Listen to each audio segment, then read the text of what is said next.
Railway भर्ती परीक्षा में धांधली का आरोप लगाकर आंदोलन करने वाले छात्रों ने आज बिहार बंद का आह्वान किया है, जिसका कांग्रेस, आरजेडी समेत कई दलों ने समर्थन किया है। तो वहीं छात्रों को भड़काने वाले पटना के खान सर ने छात्रों से बिहार बंद को रोकने की मांग की है।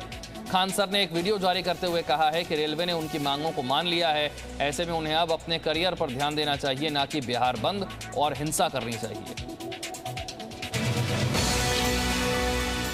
आरआरबी एनटीपीसी परीक्षाओं में धांधली का आरोप लगाकर छात्र बीते 3 दिनों से लगातार उग्र आंदोलन कर रहे हैं।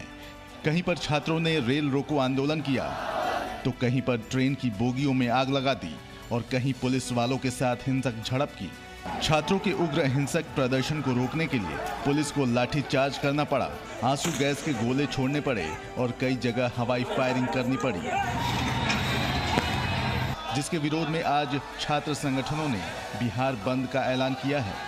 आंदोलनकारी छात्रों के बिहार बंद को 4 छात्र संगठनों ने भी अपना समर्थन दिया है।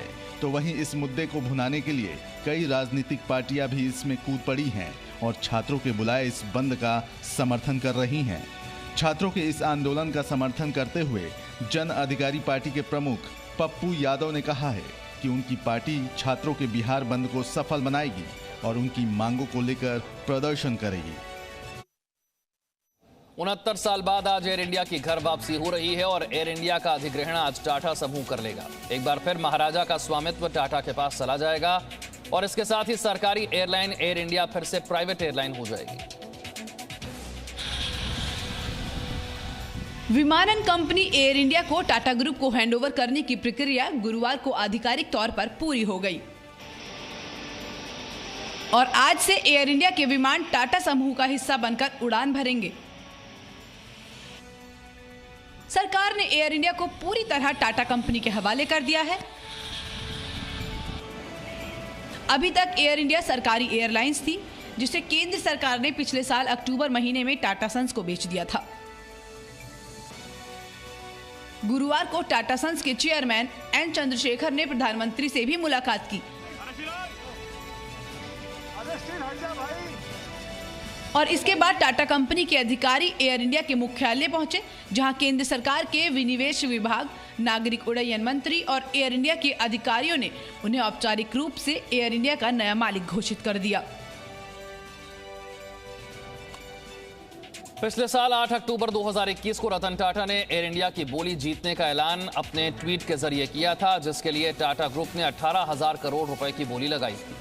सरकार भी पिछले कई सालों से एयर इंडिया को बेचने की योजना बना रही है, जो चलते चलते 2021 में पूरी हो सकी और एक बार फिर से जहांगीर रतन जी दादा भाई टाटा की एयर इंडिया टाटा ग्रुप के पास आ गई।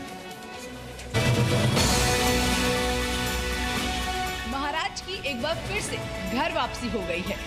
चौंकिए मत, महाराज एयर इंडिया जो अब टाटा समूह के हो चुके हैं।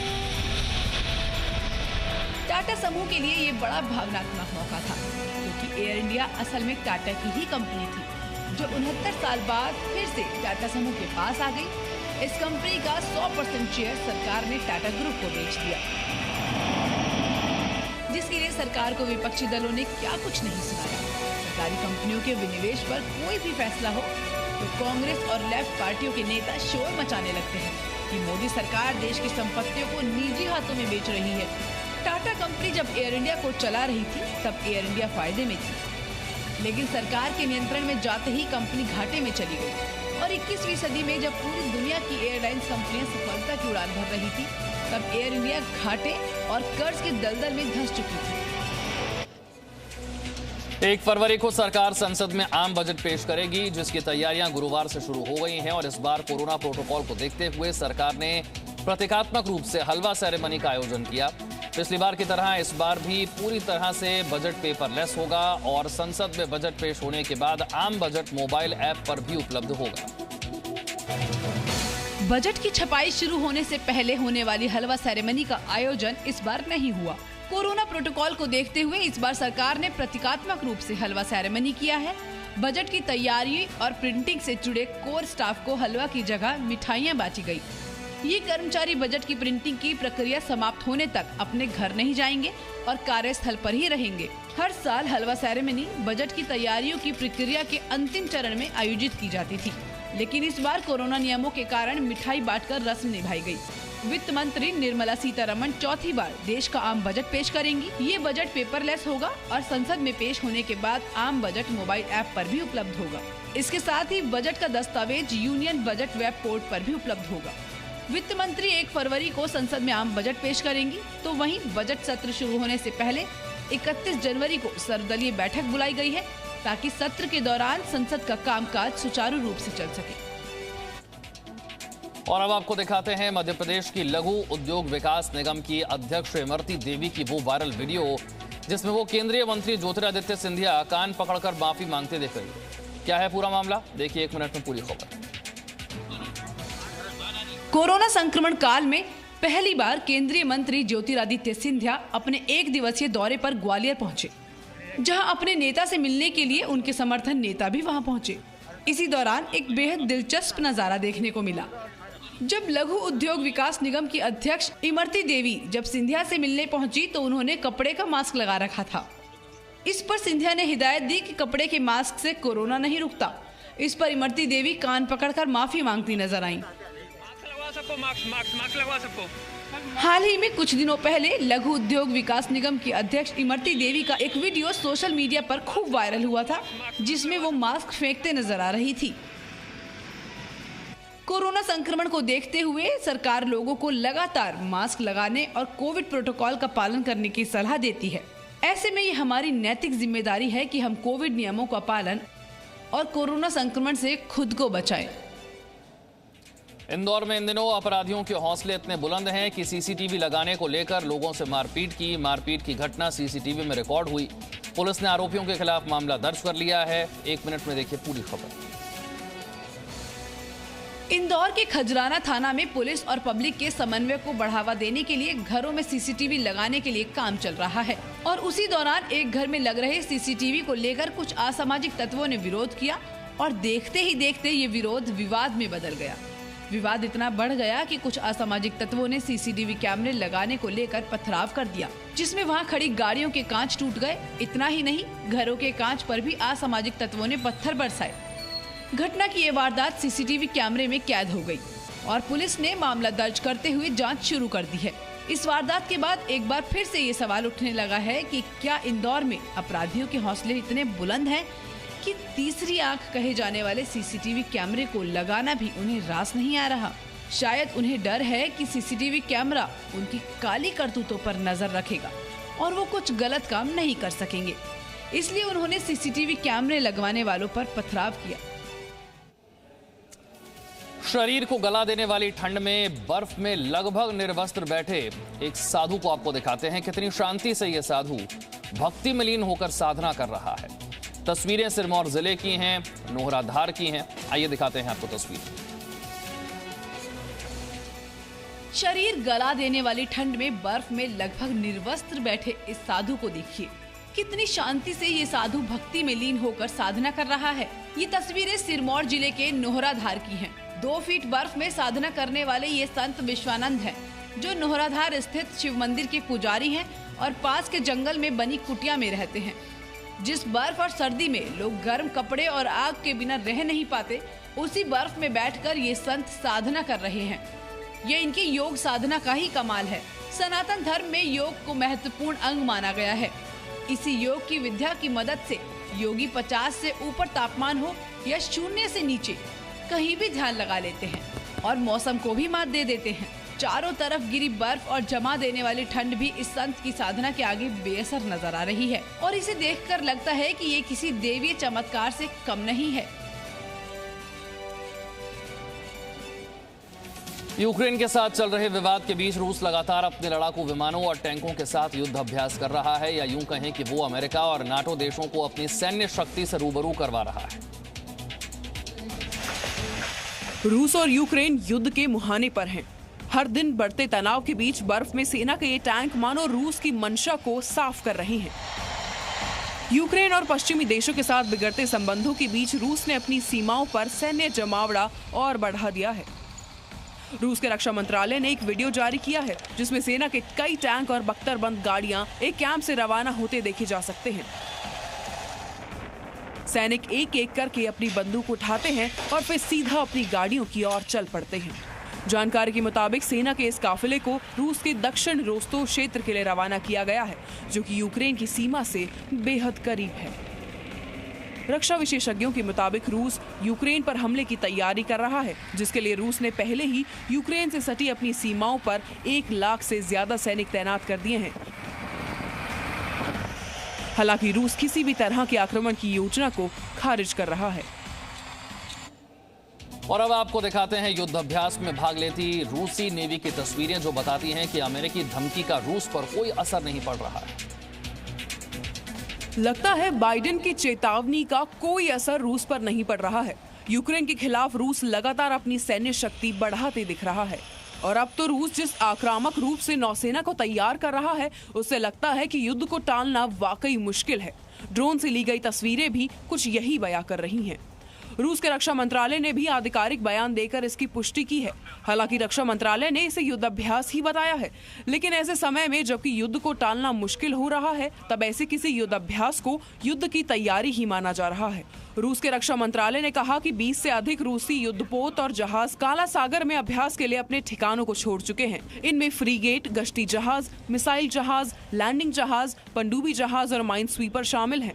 ड्रोन से ली गई तस्वीरों में काला सागर में रूसी युद्धपोत एक्शन में दिख रहा है। उसके साथ फ्रीगेट भी है, जो देखने में तो छोटे जहाज होते हैं, लेकिन समुद्री युद्धों में इनकी फुर्ती और ताकत कमाल की होती है। रूस के साथ चल रहे विवाद के बीच यूक्रेन भी युद्ध को लेकर अपनी नीतियां बनाना शुरू कर दिया है। देखिए 1 मिनट में पूरी खबर। ये तो तय है कि रूस और यूक्रेन के बीच जंग छिड़ी तो रूस का पलड़ा भारी पड़ेगा।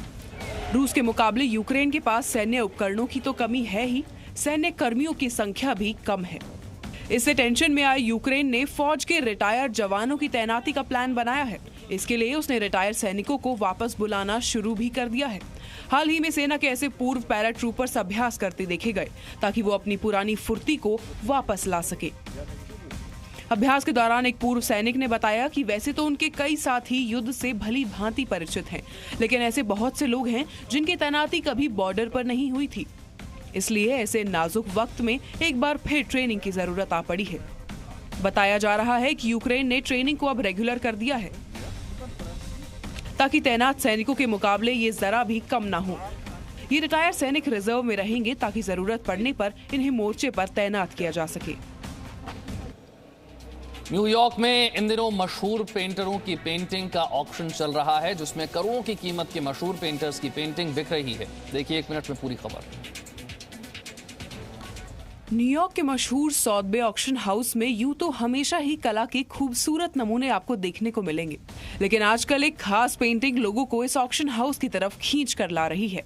और इस खास पेंटिंग का नाम है मैन ऑफ सोरोज और इसकी कीमत लगाई जा रही है करीब $40 मिलियन, यानी 300 करोड़ भारतीय रुपए से भी ज्यादा। दरअसल ये पेंटिंग 15वीं शताब्दी के मशहूर पेंटर सैंड्रो बॉटिचेली की बनाई कुछ आखिरी पेंटिंग्स में से एक है। सालों तक लोगों की नजरों से दूर रहने के बाद आखिरकार इस पेंटिंग को ऑक्शन के लिए यहाँ लाया गया है। इसके साथ यहाँ 14वीं से 19वीं शताब्दी के बीच के 56 और मास्टरपीस ऑक्शन के लिए लगाए गए हैं। आज होने वाले एक और ऑक्शन में अमेरिकी पेंटर नेल्सन शैंक्स की 53 पेंटिंग्स नीलामी के लिए लगाई गई हैं। इन पेंटिंग्स में 19वीं और 20वीं शताब्दी के कुछ बेहद मशहूर लोग जैसे princess Diana, Renee Fleming, America के पूर्व राष्ट्रपति डोनाल्ड रीगन और बिल क्लिंटन की पोर्ट्रेट भी शामिल हैं। और अब आपको दिखाते हैं 3 अरब साल पुराने डायमंड की तस्वीरें, जो एक अबूझ पहेली बना हुआ है। यूं ही नहीं कहते, हीरा है सदा के लिए। और आप स्क्रीन पर ये जो ब्लैक डायमंड देख रहे हैं, वो करीब 2.5 से 3 अरब साल पुराना है। इसका नाम रखा गया है एनिग्मा। एनिग्मा यानी रहस्य, एक अबूझ पहेली, कुछ ऐसा जिसे पूरी तरह समझना लगभग असंभव सा है। ये नाम इस ब्लैक डायमंड के लिए बिल्कुल सटीक है। क्योंकि ये कहां से आया है, कब आया, इसके बारे में कोई नहीं जान पाया है। माना ये भी जाता है कि ये ब्लैक डायमंड धरती की बिल्कुल शुरुआत में हुई घटनाओं के दौरान बने। कुछ वैज्ञानिक मानते हैं कि ये डायमंड धरती की असीम गहराई में बने, तो कुछ का मानना है कि ये स्पेस यानी अंतरिक्ष से धरती पर आए हैं। 555 कैरेट के इस बेशकीमती ब्लैक डायमंड को सौदबे ऑक्शन हाउस में 3 फरवरी से 9 फरवरी तक नीलामी के लिए रखा जाएगा और इसकी कीमत 4 से 7 मिलियन डॉलर लगाई जा रही है। यह ऑक्शन हर किसी के लिए खुला है जिसके पास ऐसी रकम हो या क्रिप्टो करेंसी हो। यरूशलेम में भी मौसम का बदला मिजाज इन दिनों लोगों के लिए मुसीबत बना हुआ है। गाड़ियां बर्फ से ढक गई हैं, लोग अपनी गाड़ियों में ही कैद हो गए हैं। लोगों को बचाने के लिए घंटों तक रेस्क्यू ऑपरेशन चलाया जा रहा है। कई देशों में भारी बर्फबारी का दौर जारी है। तस्वीरें यरूशलेम की हैं, जहां पूरा शहर बर्फ से ढका हुआ नजर आ रहा है। भारी बर्फबारी के बीच लोग मुश्किल में दिख रहे हैं। तस्वीरें डोम ऑफ द रॉक की हैं, जहां पहुंचने के लिए लोगों को कई इंच जमी बर्फ से होकर गुजरना पड़ रहा है। मौसम खराब होने की वजह से शहर के स्कूलों को बंद कर दिया गया है। तो वहीं पुलिस प्रशासन ने यरूशलेम की ओर जाने वाले कई रास्तों को बंद कर दिया है और शहर के अंदर बस सेवाओं पर भी रोक लगा दी है। यरूशलेम के मेयर मोशे लायन के मुताबिक सड़कों पर 8 इंच तक जमी बर्फ को हटाने के लिए 210 मशीनों को लगाया गया है। हालांकि शहर में कुछ लोग ऐसे भी हैं जो बर्फबारी का जमकर लुत्फ उठा रहे हैं। कहीं लोग सेल्फी लेते हुए नजर आ रहे हैं, तो कुछ लोग अपने बच्चों के साथ एक दूसरे पर बर्फ के गोले फेंक रहे हैं। कश्मीर में इन दिनों विंटर गेम्स का आयोजन हो रहा है, जिसमें स्नो फाइट, स्नो क्रिकेट जैसे तमाम खेल स्थानीय लोगों के साथ साथ पर्यटकों को भी खूब भा रहे हैं।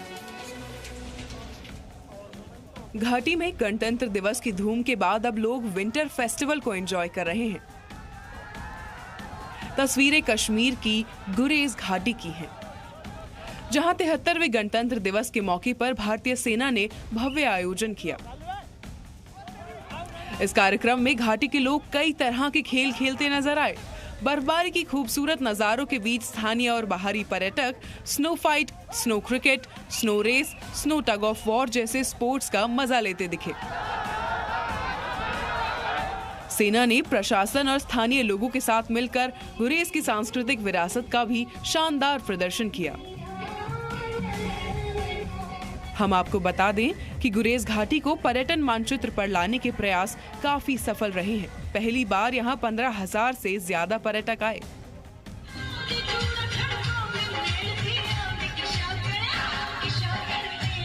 Presenting B News app, available on Google Play and App Store. Download it now.